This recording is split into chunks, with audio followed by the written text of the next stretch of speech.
এই সমাজ চলার জন্য, একটা বাড়ি পরিবার চলার জন্য যেমন খাবার লাগে, অর্থ লাগে, টাকা পয়সা লাগে, ঠিক তেমনি একটা ভালো কাজ করতে গেলেও অর্থ লাগে। দাওয়াত তাবলীগের কাজ করবেন, মানুষকে আহ্বান করবেন, সেখানেও কিছু অর্থ ব্যয় করতে হবে, অর্থ ব্যয় করতে হবে। তেল ছাড়া গাড়ি চলে না, আর অর্থ ছাড়াও সমাজ চলবে না, আপনার পরিবার চলে না, আপনার মেয়ে সন্তান সন্ততিকে চালাতে পারবেন না। তো সেখানে একটা টোটাল জামাত চালাবেন, ভালো কাজের আদেশ, মন্দ কাজের নিষেধ জনগণকে করবেন, ওলামায়ে কেরামদেরকে সঙ্গে নিয়ে করবেন, তো সেখানে অর্থ ব্যয় করতে হবে। সম্মানিত উপস্থিতি, আল্লাহ রাব্বুল ইজ্জতের কাছে পরিশেষে দোয়া করি আল্লাহ তাআলা তিনি যেন আমাদের সকলকে বিশেষ করে মসজিদমুখী হওয়ার পূর্ণ তৌফিক দান করেন। আসল কাজ, আসল দায়িত্ব হলো মসজিদ থেকে নিজেকে সংশোধন করা। মসজিদ হচ্ছে সংশোধনের ঘর, মসজিদ হচ্ছে আমাদের পার্লামেন্ট, এখানে যাবতীয় দিনের আলোচনা হবে।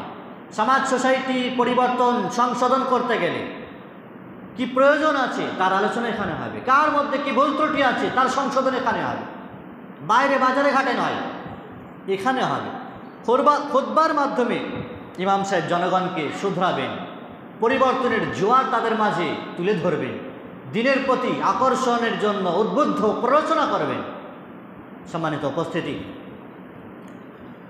মসজিদ, সহি মুসলিমের হাদিস, রাসূলুল্লাহ সাল্লাল্লাহু আলাইহি ওয়াসাল্লাম বলেছেন, আহাব্বুল বিলাদি ইলাল্লাহি মাসাজিদুহা ওয়া আবগাদুল বিলাদি ইলাল্লাহি আসওয়াকুহা।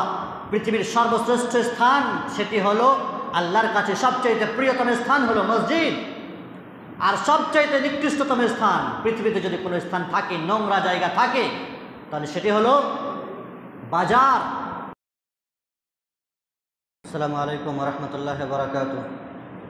إن الحمد لله نحمده ونستعينه ونستغفره ونعوذ بالله من شرور أنفسنا ومن سيئات أعمالنا، من يهده الله فلا مضل له ومن يضلل فلا هادي له، وأشهد أن لا إله إلا الله وحده لا شريك له، وأشهد أن محمدا عبده ورسوله صلى الله عليه وعلى آله وأصحابه وسلم تسليما كثيرا. أما بعد، فقد قال الله عز وجل: أعوذ بالله من الشيطان الرجيم، بسم الله الرحمن الرحيم. يا أيها الذين آمنوا اتقوا الله حق تقاته ولا تموتن إلا وأنتم مسلمون. يا أيها الناس اتقوا ربكم الذي خلقكم من نفس واحدة وخلق منها زوجها وبث منهما رجالا كثيرا ونساء، واتقوا الله الذي تساءلون به والأرحام إن الله كان عليكم رقيبا. يا أيها الذين آمنوا اتقوا الله وقولوا قولا سديدا يصلح لكم أعمالكم ويغفر لكم ذنوبكم، ومن يطع الله ورسوله فقد فاز فوزا عظيما. قال الله عز وجل: أعوذ بالله من الشيطان الرجيم، بسم الله الرحمن الرحيم. إنما يعمر مساجد الله من آمن بالله واليوم الآخر وأقام الصلاة وآتى الزكاة ولم يخش إلا الله فعسى أولئك أن يكونوا من المهتدين. শ্রদ্ধেয় সম্মানিত ওলামায়ে কেরাম, সম্মুখস্থ দিন দরদ ইসলাম দরদি ভাতৃবৃন্দ, যাবতীয় প্রশংসা স্তব স্তুতি একমাত্র সে মহান স্রষ্টা, বিশ্ব চরাচরের অধিপতি আল্লাহ রব্বুল ইজ্জতের জন্যই আলহামদুলিল্লাহ। অতঃপর বিশ্বনবী মুহাম্মদুর রাসূলুল্লাহ সাল্লাল্লাহু আলাইহি সাল্লামের উপর সালাত ও সালাম তথা দরুদ নাযিল হোক। আল্লাহুম্মা আমিন। আল্লাহুম্মা সাল্লি আলাইহি, আল্লাহুম্মা বারিক আলাইহি, আল্লাহুম্মা সাল্লি ওয়া সাল্লিম আলা নবিয়িনা মুহাম্মাদিন ওয়া আলা আলিহি ওয়া সাহবিহি আজমাইন। সুপ্রিয় সম্মানিত দিনী ভাই সকল, আল্লাহ রাব্বুল ইজ্জতের অশেষ প্রশংসা গুণগান আবারও জ্ঞাপন করি, কৃতজ্ঞতা আবারও স্বীকার করি যে বিশেষ করে দাওয়াত এবং তাবলীগের কাজ যা সারা হুগলি জেলাব্যাপী বিভিন্ন সময় সাপ্তাহিক, মাসিক এই কাজ আঞ্জাম দেওয়া হয়। তার মধ্যে ইতিপূর্বে একবার চকরাম কৃষ্ণপুরে সভা হয়েছিল প্রায় 1 বছর আগে। তারপরে আইনুল হক সাহেব এখানে এসেছিলেন এবং ছড়িয়ে ছিটিয়ে বিভিন্ন সময়ে সভা হয়ে থাকেন। এই অঞ্চলে 5-5টি মসজিদ, আহলে হাদিসদের মসজিদ আছে। উপযুক্ত উলামায়ে কেরাম, ইমাম সাহেবগণ রয়েছেন, তাদের যথেষ্ট মেহনত এক্ষেত্রে রয়েছে। ফলে আপনারা বা আমরা জনগণ আমাদের জন্য যেটি করণীয় সেটি হচ্ছে উলামায়ে কেরামের সংস্পর্শে থাকা, ইমাম সাহেবদেরকে নিয়ে দাওয়াতের কাজ করা, তাদের দ্বারা উপকৃত হওয়া, তাদেরকে খাটিয়ে নেওয়া, তাদের কাছে যাওয়া এবং এতদ অঞ্চলে এতগুলো আহলে হাদিস গ্রাম হওয়ার পরেও বিভিন্ন প্রকারের শিরক বেদাত, কুসংস্কার, অন ইসলামিক রসম রেওয়াজ, রীতিনীতি এবং বর্তমান যুগের হাজারো ফিতনার যে দলদল চলছে চলমান, সেগুলোকে উৎখাত করা, দূরীভূত করা, সেগুলোকে সমাজ থেকে বিতাড়িত করা, এটি আমাদের আহাম এবং গুরুত্বপূর্ণ টার্গেট এবং ফোকাস থাকবে। বিশেষ করে আজকের এই অনুষ্ঠানের পিছনে আমাদের শেখ হাসানুজ্জামান ভাইয়ের ভগবতীপুর গ্রামের ইমাম সাহেব, তার যথেষ্ট ভূমিকা রয়েছে, উদ্যোগ রয়েছে, এবং আমাদের এই গ্রামেরও ইমাম সাহেবের আরও অন্যান্য ইমাম সাহেবরা রয়েছেন। তাদের ভূমিকাতে, তাদের উদ্যোগে আজকের এই সভা, এজন্য তাদের শুকরিয়া আদায় করি। আল্লাহ রব্বুল ইজ্জত তাদেরকেও যেন বদলাম দান করে থাকেন বা দান করেন। সম্মানিত উপস্থিতি, যে বিষয়কে কেন্দ্র করে আল্লাহ সুবহানাহু ওয়া তাআলা এই গ্রন্থ থেকে একটু করে আয়াত পরিবেশিত হয়েছে, এই আয়াতকে সম্মুখে রেখে যে বিষয়কে কেন্দ্র করে দু চার কথা আলোচিত হবে বা পরিবেশিত হবে, তা হচ্ছে সমাজ সংস্কারে মসজিদ ও মসজিদ কমিটির কি ভূমিকা থাকা উচিত। একটি সমাজ এবং সোসাইটিকে পরিবর্তন করতে হলে তার যে মূল এবং মেইন কেন্দ্রভূমি, সেটি হলো মসজিদ। মসজিদ হলো মুসলিমদের পার্লামেন্ট, মসজিদ হলো মুসলিমদের হৃৎপিণ্ড, হাটের উদাহরণ দিতে গিয়ে যদি আমরা আমাদের জীবনের দিকে একটু লক্ষ্যপাত করি, প্রত্যেকটি মানুষের হার্ট আছে। সে হার্ট যখন দুর্বল হয়ে যায়, হার্ট অকেজো হয়ে যায়, হার্ট ব্লক হয়ে যায়, বিভিন্ন রকমের অপারেশন করতে হয়, তারপরে সাকসেস হয় না, হার্ট অ্যাটাকে মারা গেছে মানুষটি। তো হার্ট হচ্ছে মানুষের একটি গুরুত্বপূর্ণ অঙ্গ, যেটি স্তব্ধ এবং অকেজো হয়ে গেলেই সব শেষ। গোটা টোটাল বডির আর কোনো দাম নেই। অর্থাৎ হার্টকে সুস্থ রাখতে হলে, সতেজ রাখতে হলে, ভালো রাখতে হলে ভালো ভালো খাবার খেতে হবে। চর্বি জাতীয় আর অন্যান্য শরীরে ব্যাড এফেক্ট পড়ে এমন খাবার থেকে নিজেকে দূরে সরিয়ে রাখতে হবে, কন্ট্রোল করতে হবে। হার্টকে ভালো রাখতে গেলে কি করা উচিত, কি খাওয়া উচিত, কি কাজ করা উচিত, এটি তো স্বাস্থ্যবিজ্ঞানীরা বলবে বা আমরা জানি কিছুটা হলেও। ঠিক তেমনি মুসলিম মিল্লাত এবং সোসাইটির, মুসলিম সমাজের যে হার্ট, সেটি হলো মসজিদ।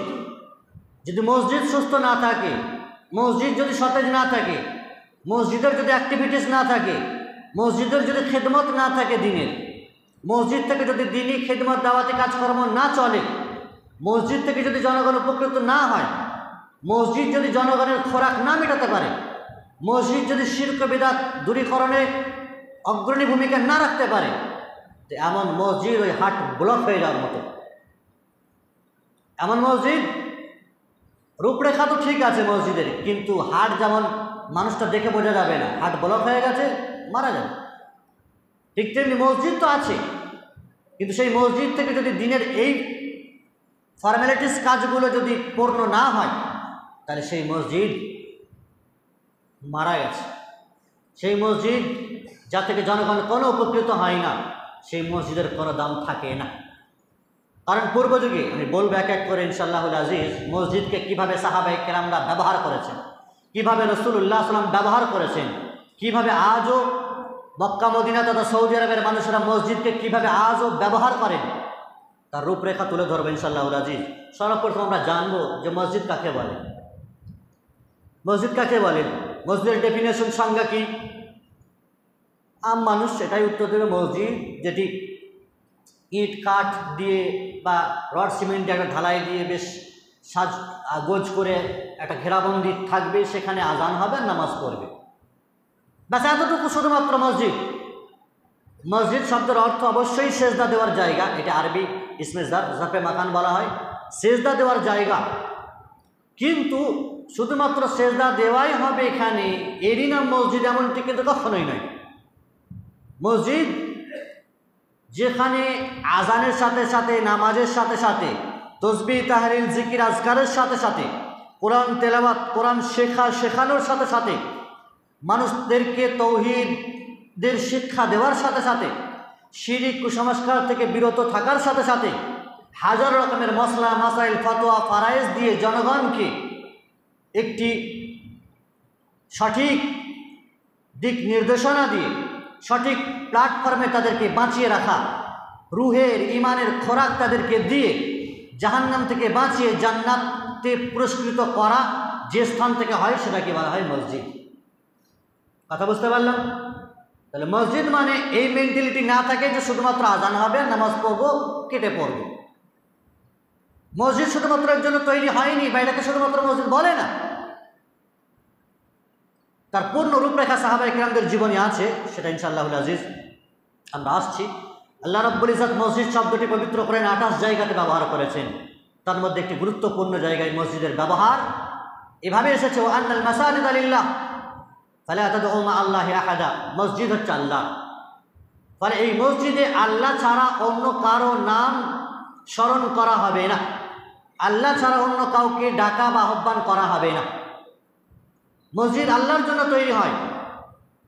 মসজিদে না থাকবে কবরের কোনো ছবি, না থাকবে মসজিদ কবরের ওপরে, না থাকবে মসজিদের ভিতরে কবর, না থাকবে মসজিদে বিভিন্ন রকমের ফটোগ্রাফি, না থাকবে মসজিদে শিরক বিদআত নামক কোনো কর্মকাণ্ড, না থাকবে মসজিদে অন্য কোনো ব্যক্তিত্বকে স্মরণ করা। মসজিদ আল্লাহর, আল্লাহকেই স্মরণ করা, আল্লাহকেই ডাকা আহ্বান করা, তার জন্য সেজদা করা, তারই সন্তুষ্টি অর্জনের জন্য যাবতীয় ইবাদত বন্দেগী করা। তাছাড়া অন্য কাউকে মসজিদে আহ্বান করা যাবে না। মসজিদে অন্য কোনো ব্যক্তিত্বকে স্মরণ করা, পীরানে পীর, ওলিয়ে কামিল হোক, আরও মাজার বাবা, দাতা বাবা, গাঁজা বাবা, যতই যে কেউ হোক না কেন, মসজিদ অন্য কারোর নয়, ফলে অন্য কারোর স্মরণ এখানে করা হয় না।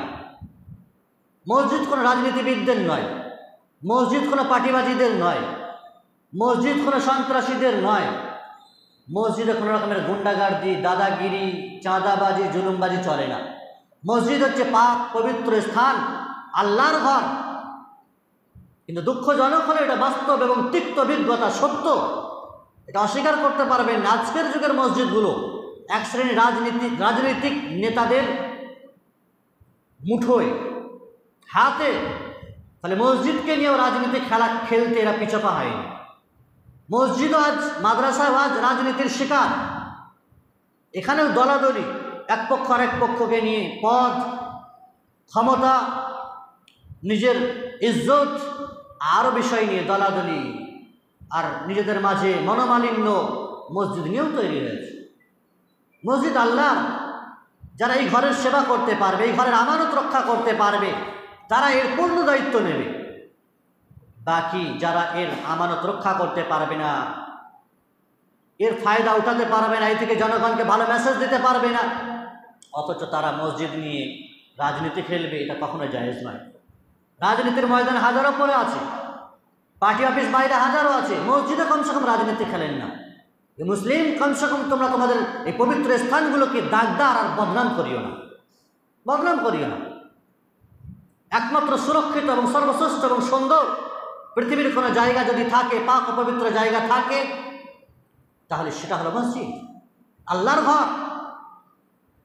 সেটাকে কমসে কম বদনাম করেন না, সেটাতে অন্য কাউকে ডেকো না, অন্য কোনো উদ্দেশ্যে সেটাকে ব্যবহার করো না। আল্লাহ রব্বুল ইজ্জত তার পবিত্র ঘর, পৃথিবীর প্রথম ঘর বাইতুল্লাহ কে না জানে, বাইতুল হারাম, কাবা শরীফ কে না জানে, যে ঘর আস্তে আস্তে ছোট থেকে বড় হয়েছে, জনসংখ্যা বেড়েছে, বিভিন্ন নবী আম্বিয়ায়ে কেরামরা সেখানে এসেছেন।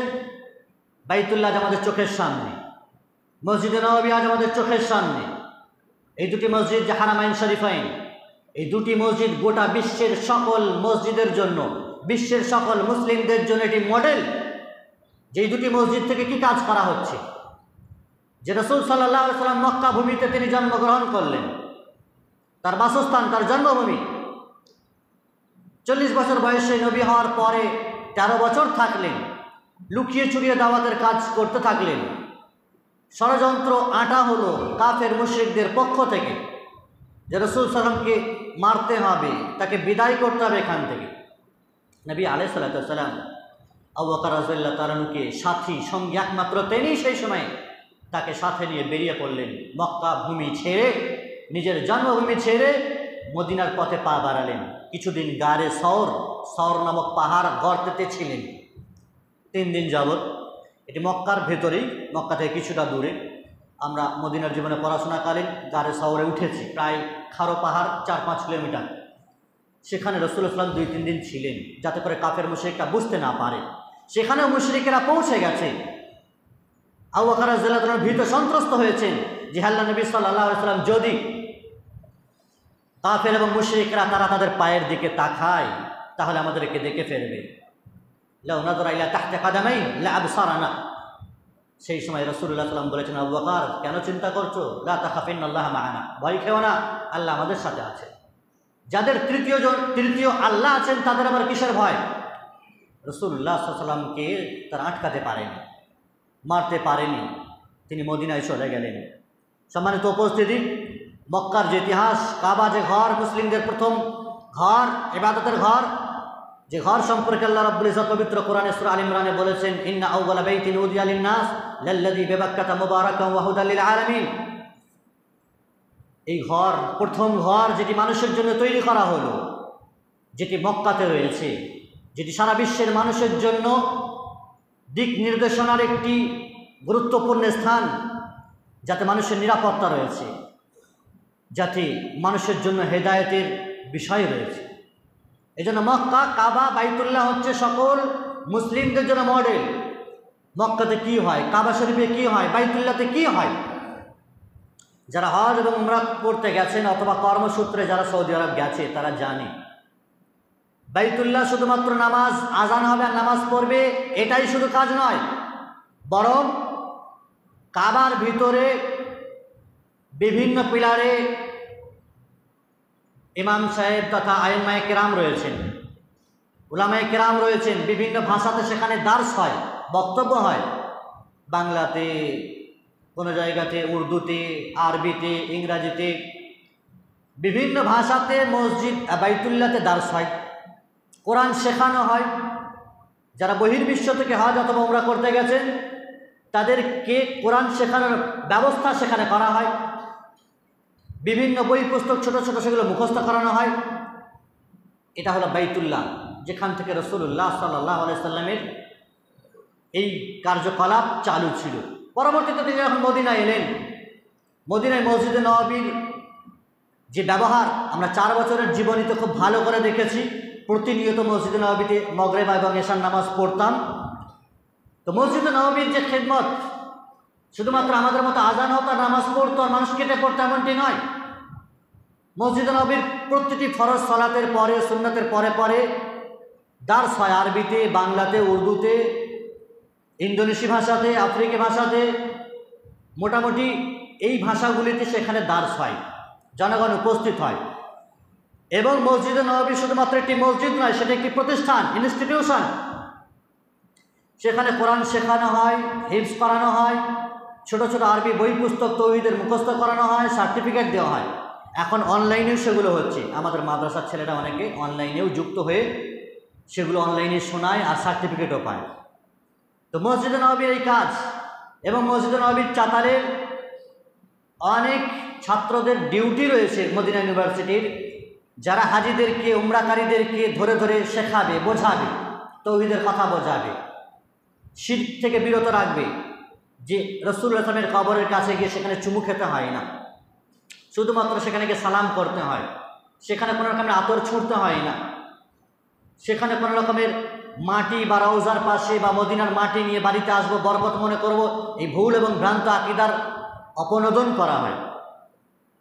কবর জিয়ারত কীভাবে করবে তার সঠিক দিক নির্দেশনের জন্য উলামায়ে কেরামদেরকে নিযুক্ত করা আছে। তো এটা হলো মসজিদে নববীর খেদমত।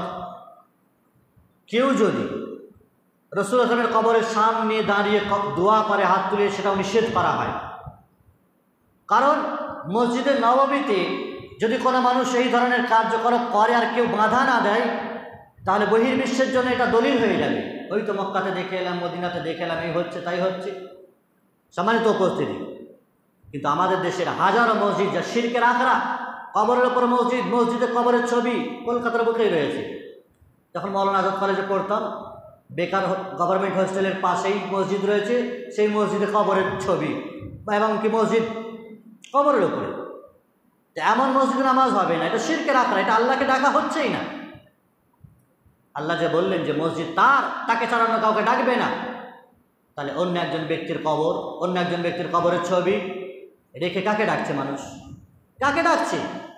এটা স্পষ্ট শিরক, যা মানুষের সর্বপ্রকার আমলগুলোকে ধূলিসাৎ করে দেবে, বরবাদ করে দেবে। সম্মানিত উপস্থিতি, মসজিদ কারা আবাদ করবে, কারা নির্মাণ করবে, মসজিদের দেখভাল কারা করবে, এই ব্যবস্থাপনার দায়িত্ব জিম্মেদারি কারা নেবে? যে কেউ। আজকের যুগে বড় আফসোসজনক বিষয়, নামাজই পড়ে না সেই ব্যক্তি মসজিদের দায়িত্ব নিয়ে বসে আছে। তো মসজিদ থেকে ঘোড়ার ডিম কাজ হবে? ও তো নিজেই নামাজ পড়ে না, নিজেই যাকাত দেয় না, নিজেই দিনদার নয়, পরেশগার নয়, হারামের সাথে সুদের সাথে ওতপ্রোতভাবে জড়িত, গুন্ডাগার্দির সাথে ওতপ্রোতভাবে জড়িত। ক্ষমতা আছে, টাকার বল আছে, আমাদের দেশের সোনাওয়ালাদের বড় টাকা আছে, তো টাকার ক্ষমতা, রাজনীতির ক্ষমতা, শরীরের ক্ষমতা, দাপট আছে, মসজিদের মতোয়াল্লি হয়ে গেছে, সেক্রেটারি হয়ে গেছে, দায়িত্বশীল হয়ে গেছে, যেমনভাবে পারছে ছড়ি ঘোরাচ্ছে, যা ইচ্ছা তাই করছে। আসল যে মসজিদের কাজ, কী জন্য তোমাকে বেছে নেওয়া হয়েছে এই পদে, কী জন্য দায়িত্ব নিয়েছ, জানো কি এর দায়িত্ব কি, বোঝো কারা নেবে? আল্লাহ রাব্বুল ইজ্জত পবিত্র কোরআনে বলেছেন, সূরা তাওবার 18 নম্বর আয়াত, ইন্নামা ইয়ামুরু মাসাজিদাল্লাহ, মসজিদ তারা নির্মাণ করবে, তারা আবাদ করবে যারা আল্লাহর উপর অগাধ ঈমান রাখবে, পরিপূর্ণ আল্লাহর উপর ঈমান আছে, আল্লাহর তৌহিদ একত্ববাদ সম্পর্কে টোটাল জ্ঞান আছে, যার রবের অস্তিত্ব এবং সত্তা সম্পর্কে নির্ভেজাল আকীদা যা ঠোস এবং মজবুত আছে, সে মসজিদ নির্মাণ করবে, মসজিদ আবাদ করবে, সেই ব্যক্তি মসজিদের দায়িত্ব নেবে। এবং 5টি গুণের কথা বলা হয়েছে, শুনে রাখেন। দ্বিতীয় নম্বর গুণ হল আল-ইয়াউমিল আখির, যাদের আখিরাতের ওপর ঈমান আছে। মরতে হবে, কবরে প্রশ্ন হবে, আখিরাতের ময়দানে উঠতে হবে, জবাবদিহিতা করতে হবে। মসজিদকে কিভাবে ব্যবহার করলাম, কতটা সময় দিলাম, কতটা শ্রম দিলাম, এখান থেকে আমার জনগণ, আমার মহল্লা, আমার পাড়া প্রতিবেশী কি পেল, তাদেরকে কি শিক্ষা দিলাম, মসজিদ থেকে কি মেসেজ গেছে মুসলিমদের কাছে বা অমুসলিমদের কাছে। মুসলিম তো মুসলিম, আর অমুসলিমদেরকেও নিষেধ করেছে, মসজিদের ধারে কাছে ঘেঁচতে দেয়নি। আমাদের ওদিকে পান্ডুয়াতে একটা আরতি বলে জায়গা আছে, কলবাজার থেকে দূরে আরতি। এক হিন্দু ভাই, ওর ইসলাম খুব ভালো লাগে, তো সেই দেখা দেখি মসজিদের পাশে, মসজিদে যখন সভা হয়, ও মসজিদের পাশে গিয়ে শুনি, বা মসজিদে একবার ঢোকার চেষ্টা করেছে। ওই ভাই নিজে খোদ আমাকে স্বয়ং বলছে, একবার ট্রেনের সফর আমার পাশে বসে আছে, খোদ স্বয়ং নিজে বলছে, এ ভাই আমার ওয়াজ নসিহত খুব ভালো লাগে, পিস টিভি আমি দেখি, হিন্দু মাস্টার, আমি পিস টিভি দেখি, ডক্টর জাকির নায়কের চ্যানেল দেখি, আমি সূরা ফাতিহার মানে মুখস্থ করে ফেলেছি। আল্লাহ শোনাও তো তবে, তো ঝরঝর করে বাংলা মানে শুনিয়ে দিলাম। আমার সময় কাছে সেই সময় বাংলা কোরআন ছিল, আর কিছু বই ছিল, তাকে গিফট দিলাম। তো সেই বান্দা বলছে, পান্ডুয়া আমার বাড়ি থেকে তো 15 কিলোমিটার, আরতিতে একটা মসজিদ আছে, সেখানে সভা হচ্ছে, আমি ঢুকতে গেছি, ইমাম সাহেব বলছে থামো থামো, ও মাস্টার তোমার ঢোকা যাবে না, এখানে তোমার আসা যাবে না। তো বলছে ভাই, যদি এই দশা হয় কোনো জাতির, কোনো মাযহাবের, যে ধারে কাছেই ঘেঁচতে দেবে না, শুনতেই দেবে না, আসতেই দেবে না, তো আমরা কি মেসেজ নেব, কি শিখবো? কি শিখবেন আপনি? ওই অমুসলিম কি শিক্ষা নিল? তো ওদের ধর্ম খালি ওদের মধ্যেই সীমাবদ্ধ, ওদের ধর্ম শান্তি আর নিরাপত্তা ধর্ম নয়, অথচ পবিত্র কোরআনের একেবারে বিপরীত। হুদাল লিন্নাস ওয়া বাইয়িনাতিন মিনাল হুদা ওয়াল ফুরকান বলা হয়েছে। কোরআন হচ্ছে সর্বপ্রকার সকল মানুষের জন্য হেদায়েতের গ্রন্থ, নাকি মুসলিমদের জন্য শুধু? সকল মানুষের জন্য। আপনি একটা অমুসলিমকে সুযোগ দিচ্ছেন না, সে শুনবে, আসছে, তাকে দূর দূর করে তাড়িয়ে দিচ্ছেন, কি শিক্ষা নেবে? ছোটো ছোটো বাচ্চারা নামাজ পড়তে আসে, আমাদের দেশের বয়স্ক বুড়োরা, এই কাল থেকে আসবি না, চিল্লাবি তো, চেঁচামেচি করবি তো, দৌড়াদৌড়ি করবি তো, ও বাচ্চাটা কি শিক্ষা নেবে? বয়স হয়ে গেল, বুদ্ধি হলো না আপনার, ও বাচ্চাটা কি শিক্ষা নেবে? যে মসজিদ তাহলে আমাদের জন্য নয়, যখন বয়স হবে, বুড়ো হব, ছেলে মেয়ের বিয়ে হবে, তখন যাব, এটাই তো শিখবে। রাসূলুল্লাহ সাল্লাল্লাহু আলাইহি ওয়াসাল্লাম আদর্শই শেখেননি আপনি? নবী আলাইহিস সালাতু ওয়াস সালাম খুতবা দিচ্ছেন, হাসান হোসেন তার নাতি আসছে, রাসূলুল্লাহ সাল্লাল্লাহু মেম্বার থেকে নেমে গেছেন, মেম্বার থেকে নেমে গিয়ে হাসান হোসেনকে কাঁধে তুলেছেন, না তোলেননি? তুলেছেন। নামাজের অবস্থাতে হাসান হোসেনকে কাঁধে নিয়ে নামাজ পড়েছেন, আর আপনি বাচ্চা ছেলে একটু দৌড়াদৌড়ি করলো বলে ক্ষিপ্ত হয়ে গেলেন। ওরা তো আগামীর ভবিষ্যৎ, আগামীতে তো মসজিদ ওরাই দেখভাল করবে, মসজিদের ব্যবস্থাপনা তো ওরাই নেবে, সমাজ সোসাইটির দায়িত্ব তো ওরাই নেবে। আর ওই তরুণ ছোট ছোট ছেলে যুবকদের কি আপনি মসজিদ থেকে তাড়াচ্ছেন? এই হচ্ছে মসজিদের ভূমিকা আমাদের। এই শিখলাম আমরা। খালি আমরা বড়রা আবাদ করব, মুরু আওলাদাকুম বিসসালাহ আবনাউ সাবআ সিনিন, নবী আলাইহিস সালাতু ওয়াস সালামের হাদিস ভুলে গেলাম। 7 বছর বয়স যখন হবে তাদেরকে নামাজের আদেশ করো, আর 10 বছর যদি হয়ে যায় ওয়াজরিবুহুম আলাইহা ওহুম আবনাউ 10 সিনিন, 10 বছর বয়স হয়ে গেছে নামাজ পড়ে না, তখন মারতে হবে। 7 বছর বয়সে নামাজের হুকুম দিতে হবে, তার মানে এই নয় যে 7 বছর বয়সের আগে তাকে হাত ধরে মসজিদে আনা যাবে না। ছোটো ছোটো শিশু আমরা সৌদি আরবে থাকতে দেখেছি, প্রতিটা বাপ ফজরেও তাদের ছোট ছোট ছেলে, এই বয়সের ছেলে 5 বছর 6 বছর 7 বছরের ছেলে হাত ধরে তারা মসজিদে নিয়ে আসতো, কাতারে দাঁড় করাতো, কাতারে দাঁড় করাতো। এই বয়স থেকে যদি নামাজের ট্রেনিং দেওয়া হয়, জিন্দগিতে নামাজ ছাড়বে বলে মনে হচ্ছে? যখন হাড় নরম আছে তখন যদি তাকে সোজা মানে ঠিকঠাক লাইনে দাঁড় করান, তার কোনোদিন হাড় বেঁকবে না। আর যখন হাড় বেঁকে যাবে, 10 বছর পার হয়ে গেছে, 12 বছর 14 বছর হয়ে গেছে, তখন ছেলেকে বলছেন নামাজ পড়তে হবে, হাড় তো বেঁকে চলে গেছে, আর গড়তে পারবেন? তখন আপনার মেরে হাড় ভেঙে দেবে।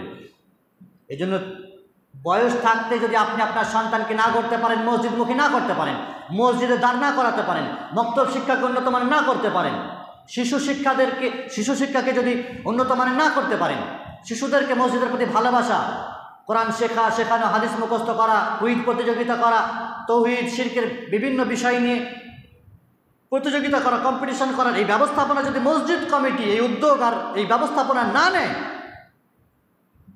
তাহলে আপনাদের ছেলেরা চোর হবে না, ছাচর হবে না, বখাটে হবে না, বদমাশ হবে না, লুটেরা হবে না, তো কি হবে? বেনামাজি হবে না, বেদিন হবে না, বেঈমান হবে না, তো কি হবে? দিনদার হবে। সম্মানিত উপস্থিতি, তাহলে মসজিদ যারা আবাদ করবে, নির্মাণ করে, প্রথম গুণ হচ্ছে তারা আল্লাহর উপরে পরিপূর্ণ ঈমান রাখবে। দ্বিতীয় গুণ হলো তারা আখিরাতের উপরে বিশ্বাস রাখবে, যে আখিরাত হবে, কিয়ামত হবে, পরকালে পাড়ি দিতে হবে, জীবনের প্রতিটি বিষয়ের হিসাব নিকাশ দিতে হবে, প্রশ্নের তীর বর্ষণ হবে, উত্তর দিতে হবে। প্রতিটি বান্দা তার জায়গাতে যেমনভাবে উঠবে, নড়তে চড়তে পারবে না। লা তাজুলু কাদামা ইবনে আদম ইয়াউমাল কিয়ামা, কেউ নড়তে চড়তে পারবে না যতক্ষণ না বেশ 4-5টি প্রশ্নের উত্তর না দিতে পারবে। সম্মানিত উপস্থিতি, তাহলে আখিরাতের প্রতি অগাধ আস্থা, ঈমান রাখতে হবে। 3 নম্বর গুণ হচ্ছে আকামাস সালাহ, নামাজ কায়েম করতে হবে, নামাজ প্রতিষ্ঠা করতে হবে, মসজিদের দায়িত্ব নেবে, মসজিদ করবে, আর নামাজ পড়বে না, মসজিদের যে আসল হক সেটাই আদায় করবে না, আর মসজিদের দায়িত্ব কমিটি হয়ে বসে থাকবে। বাহ, পদ আর এই দায়িত্ব খুব মজার জিনিস, কিন্তু ছাল ছাড়ানো হবে যে দায়িত্ব পালন না করলে, সেটা মানুষ অনুভব করতে পারেনি, যে দায়িত্ব নিয়েছে সেই দায়িত্ব পালন করতে হবে। কুল্লুকুম রাইন ওয়া কুল্লুকুম মাসউলুন আন রায়াতিহি, প্রত্যেকেই দায়িত্বশীল, আর প্রত্যেকেই কিয়ামতের দিনে তার দায়িত্ব সম্পর্কে প্রশ্ন করা হবে। তো নামাজ কায়েম করতে হবে। যদি মসজিদ নির্মাণ করেন, আবাদ করেন, দায়িত্ব নেন, দেখভাল করেন, তাহলে অবশ্যই নামাজের সাথে আপনার সম্পর্ক থাকবে। ও আতা যাকাত, চতুর্থ গুণ হচ্ছে যাকাত আদায় করতে হবে। নামাজ পড়ে টাকাওয়ালা নিজের যাকাত দেয় না, লোকের কাছে যাকাত চেয়ে বেড়াচ্ছে, যাকাত দেয় না। অর্থশালী ব্যক্তি যাকাত টাই পরিপূর্ণভাবে পার করে না, হিসাব নিকাশ করতেই জানে না। বলেন কয়জন মানুষ যাকাতের হিসাব করতে জানে দেখি? অর্থ তো রয়েছে, 85 গ্রাম স্বর্ণ রয়েছে, এর চাইতে বেশি রয়েছে, 595 গ্রাম চাঁদি রূপো রয়েছে, এর চাইতে বেশি রয়েছে, বছরে থাকে, তাহলে 2.5% হিসেবে যাকাত লাগবে। অথবা এগুলো নেই কিন্তু এর পরিমাণ টাকা আছে, যাকাত দিতে হবে। কয়জন মানুষ হিসাব করে যে 1 বছর হয়ে গেল আমার এই স্বর্ণ, এই রৌপ্য আর এই টাকা? কয়জন মানুষ হিসাব করে? যাকাত একটি গুরুত্বপূর্ণ বিধান। যাকাত যদি কেউ পালন না করে, তাহলে তার এই মাল, তার এই অর্থ, তার এই সম্পদ সাপে পরিণত হবে, বলা হয়েছে সাপে, আর ছবল মারবে, সাপ দংশন করবে সেদিন, আর বলবে আনা কানজুক আনা মালুক, আমি তোমার সেই সম্পদ, তোমার সেই মাল, যেটাকে ব্যাংকে ভরে রেখেছিলে, যেটাকে গুদামে ভরে রেখেছিলে, সন্দুকে ভরে রেখেছিলে, আলমারিতে ভরে রেখেছিলে, সোনাকে, রূপকে, টাকাকে, সেই সম্পদ আমি তোমার, চিনতে পারছো না, তোমাকে দংশন করা হবে। পবিত্র কোরআনেও রয়েছে, যারা যাকাত আদায় করে না, মালকে, সোনাকে, রূপকে জমা করে রাখে, ইন্নামা ইয়াকুনুজুনা যাহাব ওয়াল ফিদ্দা, আর আল্লাহর রাস্তায় খরচ করে না, তাদের এই সমস্ত মালগুলোকে আগুনে তাপানো হবে আর তাদের শরীরে, কপালে, পিঠে দাগ দেওয়া হবে। আর বলা হবে ফাযুকু মা কুনতুম তাকনিজুন, স্বাদ গ্রহণ করো যেটা তোমরা বড় নিয়ে আনন্দ করতো, যে জিনিসগুলোকে নিয়ে উপভোগ করতে, সেটা স্বাদ আজকে গ্রহণ করো। ওয়ালা ইয়াখশা ইল্লাল্লাহ, পঞ্চম গুণ হচ্ছে যারা মসজিদ আবাদ করবে আল্লাহ ছাড়া অন্য কাউকে ভয় করবে না। মসজিদের দায়িত্বশীল অথবা ইমাম অথবা মুক্তাদি, মুয়াজ্জিন আল্লাহ ছাড়া কাউকে ভয় করবে না। আল্লাহর বিধান মসজিদে কায়েম হবেই হবে। আল্লাহর ঘর, আল্লাহর মসজিদ, আর তার বিধান এখানে চলবে না। কোনো ব্যক্তির বিধান চলবে, তার টাকা আছে, তার ক্ষমতা আছে বলে, এমনটি হতে পারে না। আল্লাহ ছাড়া কারোর ভয় কেউ যেন না খায়, তবেই তো ফাআসা উলাইকা আন ইয়াকুনু মিনাল মুহতাদিন, তবেই তো তারা হেদায়েত প্রাপ্ত হবে। সম্মানিত উপস্থিতি, পাঁচটি গুণ যদি থাকে, যারা মসজিদের দায়িত্বশীল, কমিটি সদস্য, দেখভাল করেন, দায়িত্ব নিয়েছেন, পদ নিয়েছেন, তাদের মধ্যে অবশ্যই থাকতে হবে, তবে মসজিদের কাজ হবে, মসজিদ থেকে জনগণ উপকৃত হবে। নাচেত ইউহি মসজিদে রহ যায়গি আর তুম ইউহি চলে যাওগে। মসজিদ এভাবেই থাকবে, চাকচিক্য সৌন্দর্যময়, আর তুমিও ছেড়ে চলে যাবে। সম্মানিত উপস্থিতি, পূর্বযুগের মসজিদগুলোর যে অবস্থা ছিল, কাঁচা পাকা, কোনো রকমের মাটির, খেজুর পাতার, খেজুর গাছের গুঁড়ি, এইভাবে মসজিদ ছিল। অথচ তাদের বরকত দেখেন, মসজিদ নববীর যে ইতিহাস, নবী আলাইহিস সালাম যখন মক্কা ছেড়ে মদিনা এলেন, মসজিদ নববী নিজে হাতে তৈরি করলেন, মদিনার মসজিদ।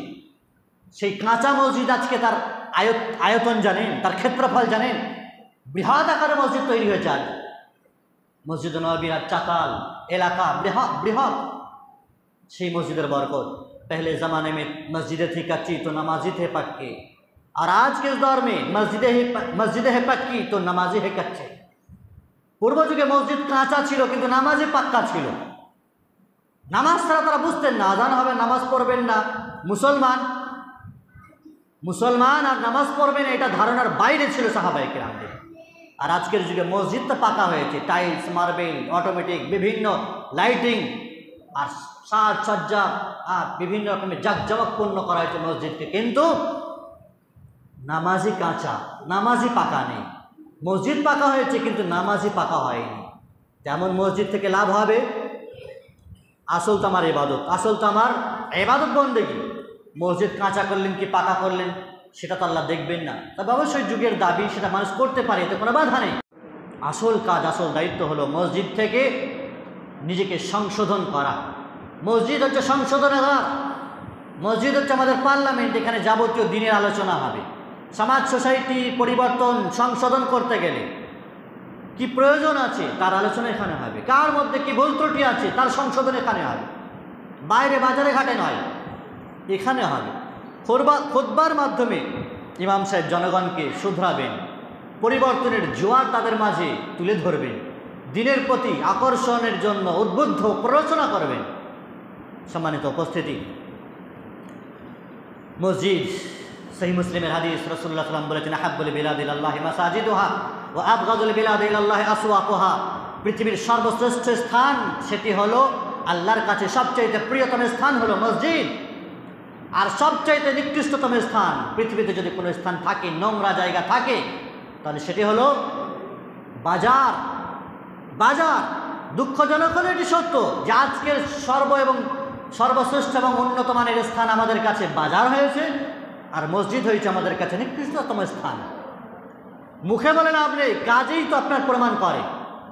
বাজারে মানুষের ঢল, বাজারে মানুষের যে লিপ্ত থাকা, সবসময় পড়ে থাকা, গাল গল্প, গ্যাজাখারি বক্তব্য, বিভিন্ন রকমের গীবত, পরনিন্দার মাঝে মানুষ ডুবে থাকে।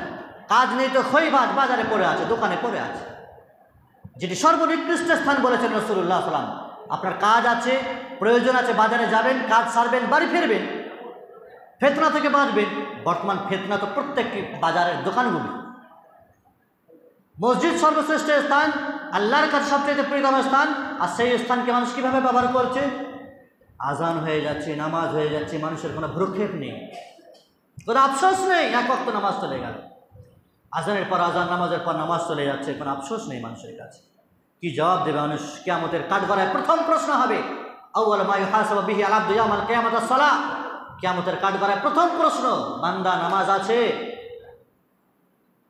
যদি আপনার নামাজ থাকে ফাইন সালাহাত সালাহা সাইর আমালি ওয়া ইন ফাসাদাত ফাসাদাত সাইর আমালি, নামাজ যদি ঠিকঠাক থাকে, পড়েছেন, প্রতিষ্ঠা করেছেন, তো বাকি অন্যান্য আমলের টুকটাক ভুল ভ্রান্তি থাকলেও আল্লাহ মাফ করে দেবেন। আর নামাজেই যদি গণ্ডগোল থাকে, নামাজই পড়েননি, নামাজ কি জিনিস সেটা জানতেনই না, তাহলে আপনার অন্যান্য সকল আমল বরবাদ হয়ে যাবে, অন্যান্য কোনো আমল কাজে আসবে না। সম্মানিত উপস্থিতি, মসজিদের কার্যক্রম কেমন হবে তার জন্য খোঁজ মসজিদের যিনি জিম্মেদার ছিলেন সর্বপ্রথম রাসূল সাল্লাল্লাহু আলাইহি সাল্লাম, তিনি আমাদের কাছে মডেল, তিনি আমাদের কাছে আদর্শ। তার মসজিদ, হাতে গড়া মসজিদ, মসজিদে নববী, যা মদিনা মনোবরাতে অবস্থিত, যেটি রূপরেখা তৎকালীন যুগ থেকে আজও আছে, সকল মুমিনদের সেটি মডেল। সেই মসজিদ থেকে আমাদেরকে শিক্ষা নিতে হবে মসজিদে নববীকে কীভাবে ব্যবহার করা হচ্ছে। সেখানে পূর্বযুগে দ্বীনের মশওয়ারা হতো এবং মানুষের বিচার কার্য চালানো হতো, মানুষের বিভিন্ন রকমের ভুল ভ্রান্তি আর অপনোদন এবং সংশোধন করা হতো, বিচার হতো, মসজিদেই দ্বীনের শিক্ষা হতো। সাহাবায়ে কেরাম যারা মক্কা ছেড়ে মদিনায় চিরতরের জন্য চলে এলেন, মুহাজির যাদেরকে বলা হয়, যারা তাদের মাল ধন, টাকা পয়সা, জমি জায়গা, পরিবার, আত্মীয় স্বজন, খানদান, বংশ সব কিছুকে ত্যাগ করে উৎসর্গ করেছেন আল্লাহর রাস্তায়, নিজেকে স্যাক্রিফাইস করেছেন, নিজেকে মদিনাতে অবস্থান করেছেন। তাদের জায়গা কোথায় হয়েছিল? মসজিদ নববীর চাতাল, আঙিনাতে। 70 জন সাহাবায়ে কেরাম প্রথম পর্যায়ে যারা এসেছিলেন তাদেরকে আসহাবুস সুফফা বলা হয়। চাতালে বসবাসকারী, অবস্থানকারী, এদের কাজ কি ছিল? কি করতেন এনারা? কেউ কেউ ব্যবসা বাণিজ্য করতেন, কিন্তু বেশিরভাগ মানুষই সাহাবায়ে কেরাম তারা মসজিদে নববীর আঙিনাতেই বসে থাকতেন, রাসূলুল্লাহ সাল্লাল্লাহু আলাইহি ওয়াসাল্লামের কাছ থেকে দ্বীন শিখতেন। প্রতিটি নামাজ পড়ার দার্স হতো, শিখতেন, কোরআন শিখতেন, তাওহীদ শিখতেন। তারা কেউ খেজুর দিয়ে যেত, 2টো খেজুরকে 3টে খেজুরকে তাদের দিন চলে যেত, শুধুমাত্র দিন শেখার নেশায়, রবের সন্তুষ্টি পাওয়ার আশা এবং আকাঙ্ক্ষায়, জান্নাত যাওয়ার লোভ এবং লালসাতে তারা মসজিদকে আঁকড়ে ধরে থাকতেন। আর আমরা দুনিয়া সাজানো নিয়ে, গোছানো নিয়ে ব্যস্ত, বাজার ধরে বসে আছি, মার্কেট ধরে বসে আছি, শপিং মল ধরে আঁকড়ে ধরে বসে আছি। যেখানে সাহাবায়ে কেরামরা নিজেদের জীবনকে স্যাক্রিফাইস করলেন, মসজিদকে আঁকড়ে ধরেছিলেন। সম্মানিত উপস্থিতি, সেই মসজিদে নববী আজও বিদ্যমান। এবং শুধু তাই নয়, ওই 70 জন সাহাবায়ে কেরামরা যে অংশে থাকতেন তাদের জায়গাটাকে আজও নিদর্শন হিসাবে স্টিলের রেলিং দিয়ে ঘেরা আছে, যেখানেই এরা বসে পড়াশোনা করতেন। যারা হজ এবং উমরা করতে যায় তারা যেন চোখে দেখে আসে ভালো করে, যেটি রাসূলুল্লাহ সাল্লাল্লাহু আলাইহি ওয়াসাল্লামের বাড়ি, আয়েশার বাড়ি, যেখানে রাসূলুল্লাহ সাল্লাল্লাহু আলাইহি ওয়াসাল্লামের কবর আছে, তার পেছনেই আছে। সম্মানিত উপস্থিতি, মসজিদে নববী থেকে সাহাবায়ে কেরামরা দ্বীন শিখেছেন, দ্বীন বুঝেছেন, দ্বীন চর্চা করেছেন। মসজিদে নববী থেকে সারা বিশ্বে ইসলাম ছড়িয়েছে। ইসলাম, ঈমানের কথা উদ্ভাসিত ইসলাম কোথায় থেকে হয়েছে? মসজিদে নববী থেকেই তো। মসজিদে নববী থেকেই সব কিছু, যুদ্ধের কার্যকলাপ মদিনাতে আসার পর থেকেই সব কিছু হয়েছে। উহুদের যুদ্ধ, খন্দকের যুদ্ধ, বদরের যুদ্ধ, যা কিছু যুদ্ধ হয়েছে সব মদিনাতে আসার পরে। সম্মানিত উপস্থিতি, তাহলে মসজিদে নববী যা খোদ সমগ্র বিশ্ব মুসলিমদের জন্য মডেল, সেখান থেকে কিভাবে সাহাবায়ে কেরামরা দ্বীন শিখেছেন, চর্চা করেছেন, সারা বিশ্বে ইসলাম পৌঁছে গেছে। এবং কিয়ামতের পূর্বে মদিনাতে শুধুমাত্র ঈমান থাকবে, বাকি পৃথিবীর কোথাও ঈমান থাকবে না। রাসূলুল্লাহ সাল্লাল্লাহু আলাইহি ওয়াসাল্লাম বলেছেন, আল ঈমানু ইয়ারিজু কামা তারিজুল হাইয়াতু ফি জুহরিহা। ঈমান সেইভাবেই গোটা দুনিয়াতে, যেমন ঈমান গোটা দুনিয়াতে যেমন মদিনা থেকে ছড়িয়েছে, আবার কিয়ামতের পূর্বে ঈমান মদিনাতেই ফিরে আসবে। যেমন সাপ তার গর্ত থেকে বেরিয়ে যায়, আবার পুনরায় তার গর্তে ফিরে আসে। তাহলে সেই মদিনার ঈমান, মদিনার ইসলাম, মেড ইন মদিনা, মদিনার ফ্যাক্টরি থেকে যে ইসলাম, সেই ইসলাম গ্রহণ করতে হবে। সেই নির্ভেজাল এবং অবিকল দিন, যে দিনের উপরে সাহাবায়ে কেরামরা ছিলেন, যে দিনের উপরে রাসূলুল্লাহ সাল্লাল্লাহু আলাইহি ওয়াসাল্লাম তাদেরকে ছেড়ে গেছেন। এই ভাষায়, ক্বাদ তারাকতুকুম আলাল বাইদা লাইলুহা কানাহারিহা লা ইয়াজিগু আনহা বা'দি ইল্লা হালিক। রাসূলুল্লাহ সাল্লাল্লাহু আলাইহি ওয়াসাল্লাম বলছেন যে আমি তোমাদেরকে সুস্পষ্ট, উজ্জ্বল, আলোকময়, চকচকে, ঝকঝকে দিনের উপরে তোমাদেরকে আমি ছেড়ে গেলাম। যে দিন, ইসলামের রাতটাও দিনের আলোর মতোই পরিষ্কার। এই দিন ইসলাম থেকে এরপরে কেউ বেরিয়ে যেতে পারে না, কেটে পড়তে পারে না। এরপরেও এই পরিষ্কার পরিচ্ছন্ন দিন থেকে, স্পষ্ট দিন থেকে যদি কেউ বেরিয়ে যায়, তো তারাই হলো ধ্বংসশীল, তারাই নিজের পায়ে নিজে কুড়ুল মারে। সম্মানিত উপস্থিতি, তাহলে মদিনার যে ঈমান, মদিনার যে কার্যক্রম, মসজিদে নববীর যে কার্যক্রম, সেখান থেকে আমরা শিক্ষা নেব। মসজিদে নববী থেকে শিক্ষা সাহাবায়ে কেরামরা কীভাবে নিয়েছিলেন। খুব মশহুর হাদিস, মশহুর একটি ঘটনা। এক সময় একজন গ্রাম্য ব্যক্তি মসজিদে নববীতে এসে পেশাব করছিলেন।